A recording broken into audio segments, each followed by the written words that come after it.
we're going to assume that most of us are going to be push pressing the log. And if you feel like you want to get a bit more technical with it, I would definitely recommend spending some time learning how to jerk, that we'll cover in future videos. But let's look about optimizing the push press. So what we do here is we deliver to that perfect rack position, and that's why the clean's so important, because if we deliver to that rack position there, we can transition straight into the press almost. We're not having to feel around for the position. We're not having to feel that, like, lift my elbows up, pull my elbows down, pull my elbows in, out. They're in a good position there where I can apply leg drive and the log's not going to move. So the fundamental point that I want to hammer home on push press, and this stays constant with whether you jerk with the jerk as well, is the bar path. And the bar path of the log, it has to be in a perfectly straight line. So that's the key fundamental one. Learn how to press in a straight line. So again, beginners and advanced athletes. Beginners, you see that there's a massive arc. A common error you see is the elbows dropping as we go to apply the leg drive, and then the log goes out in front, and then you exponentially using the upper body more to finish the rep.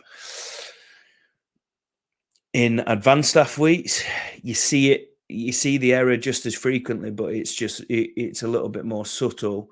Is you see like a shallower arc usually, whereas so it looks like they're harnessing a little bit of leg drive very often, but then relying on the upper body massively to finish the rep.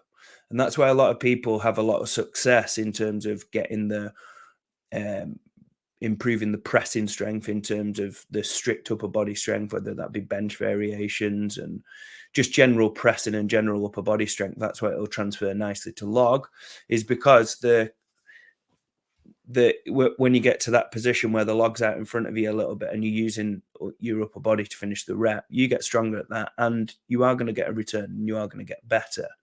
But what I do believe is that the optimal way to log press, if you're going to push press, is actually optimize the bar path and then have a really so optimize the bar path and keep that perfectly straight.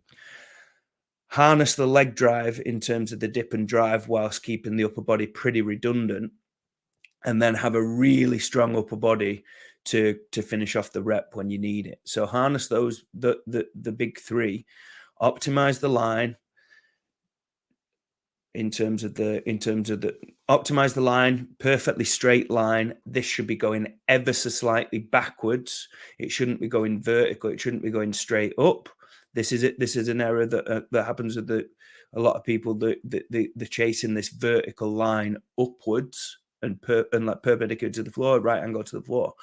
Whereas if we think about it, if you think of where the log through the center of the pins, if you take a video from the side of your next log session, have a look from the center of the pins, because you'll see that you'll be ever so slightly in front of midfoot just because of the log, the shape of the log being in front of you and where it's balanced on the side of your body. It's going to be here in terms of the shelf.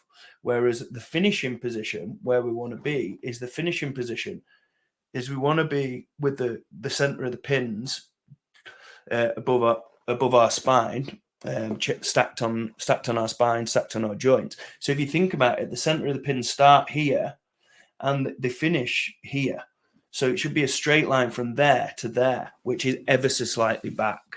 So this is where you see a lot of people struggle with the error of stabilizing the weight overhead, because they're actually, even if they think even if they're pressing in a straight line, that can be a big error.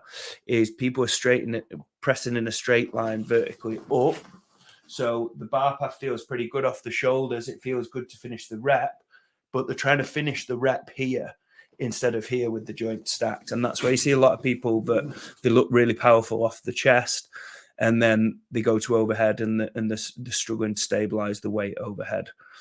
So they're the fundamentals to think of. So perfectly straight line from the shoulders. Number one, perfectly straight line from the shoulders to lockout.